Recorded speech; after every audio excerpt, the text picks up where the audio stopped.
It was the Battle of Panipat.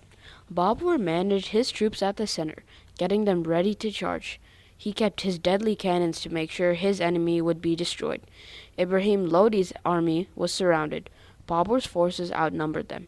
It was the turning point and beginning of the Mughal Empire in India.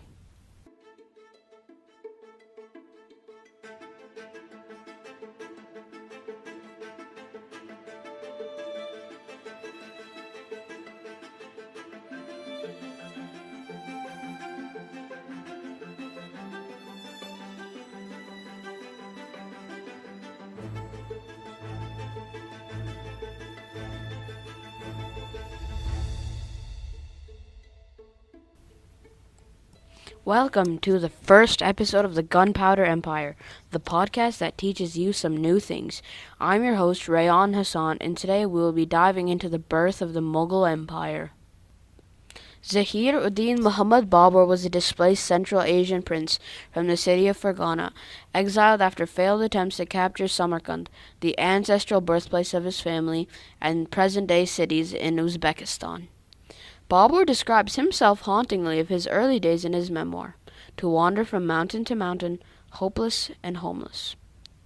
What happened afterwards was that the only lasting inheritance he had was his imperial ancestry, both from Genghis Khan and Timur, the proclaimed Mongol and Turkish world conquerors. We will explore quickly how they rose to power. Genghis had unified all his Mongol clans and enrolled other diverse ethnicities in his armies when he defeated them.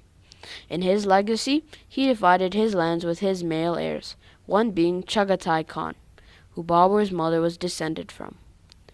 Babur traces his identity more directly to Timur, a Turk. Throughout his life, Babur emulated Timur's teachings and values. Timur, a brilliant field commander, came from relatively humble beginnings to make himself ruler of much of Central Asia. Babur admired Timur's many raids into India, helping to get many riches from Delhi and Agra.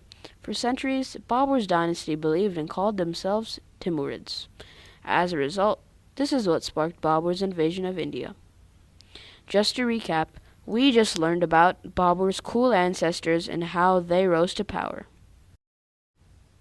After 4 failed attempts earlier to enter northern India, Babur was able to defeat the Lodi army of the Delhi Sultanate at the Battle of Panipat in 1526. Unlike his ancestor Timur, Babur did not pillage and withdraw. Instead, he settled and expanded his conquests by battling other foes till his death. Thus, the Mughal Empire emerged from complex interactions between Babur and the people of these diverse lands. In 1527, Babur fully consolidated his power at the Battle of Khanwa against Rajput armies led by Rana Sangha. As you know, many different groups of Indians had their own politics, leadership structures, and economies. Today, we will not dive into this due to its unique complexities, but expect to hear this in later episodes. Finally, after much development in Agra and Delhi to increase their power, Babur fought his last battle at the Battle of Gagra in 1529, defeating the invading Afghans and fully securing Mughal influence for centuries to come. Along with achieving a foothold in India, Babur shaped the course of Indian history and ushered in a new era characterized by significant cultural, political, and architectural transformations.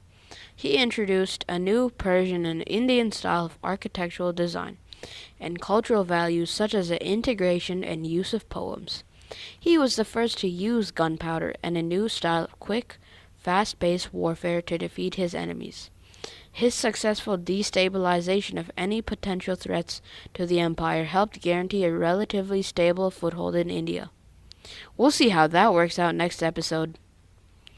All of this helps forge his legacy as a significant leader in Indian history.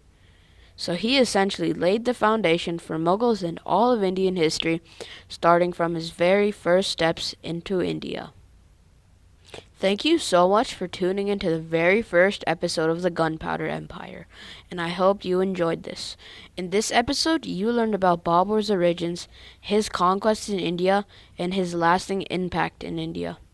I look forward to seeing you tune in again. And make sure to hit that like button if you enjoyed this episode. Leave comments in the comment section if you have any more questions and some recommendations. Stay tuned for Humayun's exile and the spark of expansion.